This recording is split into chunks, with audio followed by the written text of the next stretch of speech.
Olá, internautas. Esse é o programa Momento Econômico, um patrocínio da ANEFAC, Associação Nacional dos Executivos de Finanças, Administração e Contabilidade. Lembramos que todos vocês podem participar, basta que enviem sua pergunta ou comentário para o e-mail comunicação@anefac.com.br, sem o tio. Após os últimos acontecimentos econômicos no Brasil, a perspectiva para a atividade econômica parece ter parado de piorar. Ao longo das últimas 2 semanas, o mercado começa a ver uma perspectiva melhor para a economia em 2017. Mas será mesmo? Qual será o atual momento macroeconômico e as oportunidades com foco no mercado empreendedor? Quem conversa com a gente sobre esse assunto é o Marcelo Gonçalves, ele é sócio da KPMG. Marcelo, tudo bem? Tudo bem, e você?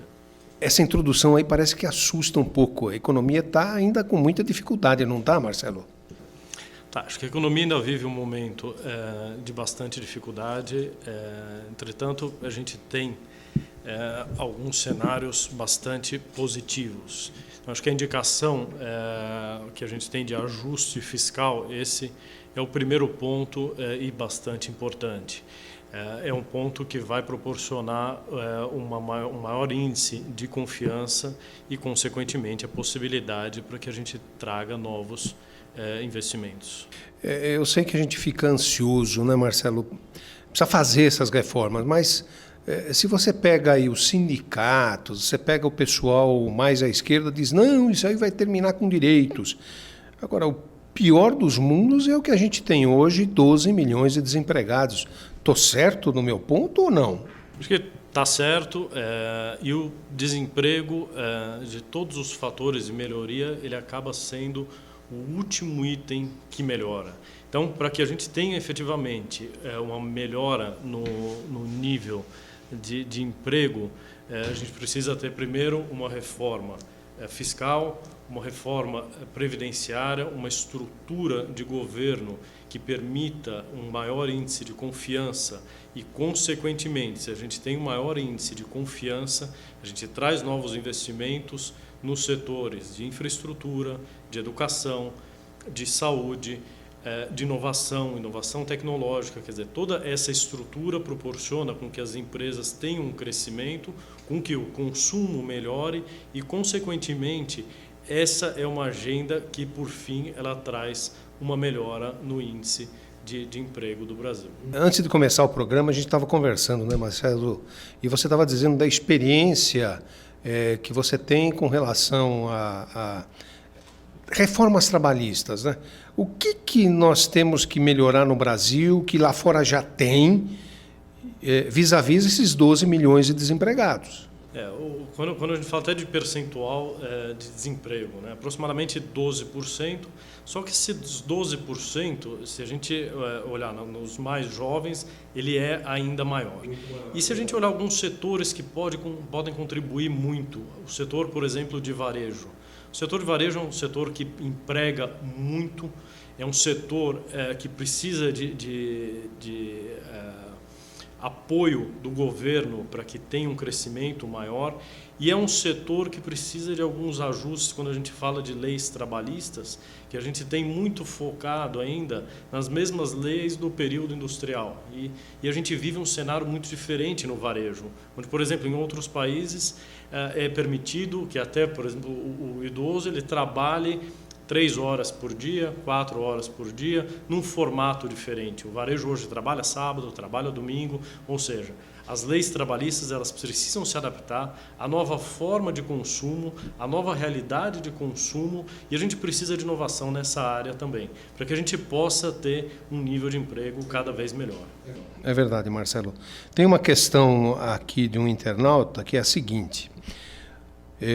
O Ribeiro, o cenário macroeconômico do governo, ele prevê uma recuperação do crescimento da economia já em 2017, quando o PIB poderá registrar um aumento de 1%. Além disso, há a perspectiva de que haja uma queda nos juros ao longo de 2017. Será? É a pergunta do internauta. O que você acha? Entendo que sim, a gente tem uma possibilidade boa de ter uma redução na taxa de juros, mas isso deve ser feito de forma sustentável. E o que eu digo quando a gente fala de forma sustentável para essa redução? Ela não pode ser uma medida somente do Copom, do Banco Central. Ela tem que ser uma medida que faça parte da agenda de governo em relação à consequência desses ajustes. Esse ajuste, somente se você faz um ajuste no percentual de juros em uma economia que ela não está ainda com um mínimo de estrutura, o que pode gerar isso é um incremento em termos de inflação. Então, essa coordenação é muito importante e eu acho que é exatamente o que o Banco Central entende que pode ser feito, mas após algumas ações. E as duas principais que a gente tem o ajuste fiscal e a reforma previdenciária, que não é somente no ano de aposentadoria, né, na idade para aposentadoria, mas é uma reforma estrutural. A gente tem um país cada vez mais idoso, é um país que em 2050 ele triplica a quantidade de idosos no país, enquanto no mundo duplica a quantidade de idosos no país. Então a lição de casa a gente tem que fazer e a gente tem que fazer muito rápido. A Previdência não é sustentável se não tiver de forma muito eficiente e tempestiva esse tipo de reforma. Marcelo, comentário muito importante. Você sabia que em relação ao PIB, hoje o Brasil ele está mais ou menos com 10% de gasto em relação ao PIB com a Previdência. Esse número é mais ou menos parecido com o número da Alemanha. A Alemanha é um país que tem muito mais idosos do que o Brasil. E o que você disse está certo. Em 2050, nós devemos triplicar o número de idosos que nós temos hoje e a Previdência continuar nesta toada vai chegar a 24% do PIB. Insustentável. Insustentável. Você acredita que essa recuperação, que aparentemente vai ser gradual, é o que é possível? Numa outra forma de acelerar? Não acredito em milagre econômico e 2017 totalmente diferente. E sim num ajuste que ele começa primeiro com uma análise de qual era o tamanho do rombo nos cofres públicos, esse ajuste gradativo, então é um ajuste que ele vai de 170 bilhões para 139 e de forma com talvez em 2019 ele tenha um equilíbrio das contas, mas é um processo que ele tem que ser feito de forma estruturada. E acho que hoje o governo tem uma agenda já bastante diferente, que não são somente pessoas tecnicamente capacitadas, mas são pessoas que têm experiência política e técnica para ter uma ação muito mais efetiva e a longo prazo. Então, esse acho que é o ponto importante. A gente não pode olhar para o governo para 1, 2, 3, 4 anos. A gente tem que olhar para uma evolução de 5, 10 anos e antecipar esses problemas, esses riscos, que é exatamente o que a gente faz no setor privado. Olhar para 5 anos, 10 anos, inovação, tecnologia, pesquisa, isso é essencial para o crescimento do país e para o desenvolvimento também do governo.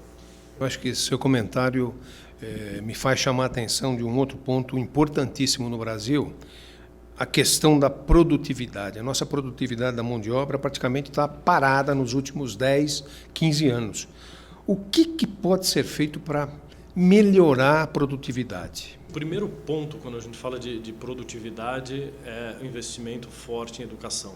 Quando a gente fala educação, junto com educação, pesquisa, desenvolvimento, inovação sustentável, ou seja, a gente precisa ter uma agenda que passe muito forte por educação. Além disso, a parte de infraestrutura, então de portos, aeroportos, a parte de transporte, isso é essencial. Consequentemente, não dá para deixar fora a área de saúde, que também vive num momento bastante complicado. Quer dizer, produtividade é consequência de educação, como você disse, né? O mais importante, tecnologia e infraestrutura. As 3 áreas que nós precisamos realmente centrar foco nos próximos anos para melhorar essa produtividade, né? Com relação às empresas, você conhece muito bem empresas de grande porte, médio porte, pequeno porte. E todas elas, para sobreviverem, elas precisam que a sua receita seja suficiente para comportar todas as despesas e o lucro. E o lucro, na verdade, é necessário até para você reinvestir, melhorar procedimento, melhorar processo. De certa forma, essa equação é que a gente não tem visto no Brasil, principalmente quando a gente fala de governo. E aqui não falo só o governo federal, não.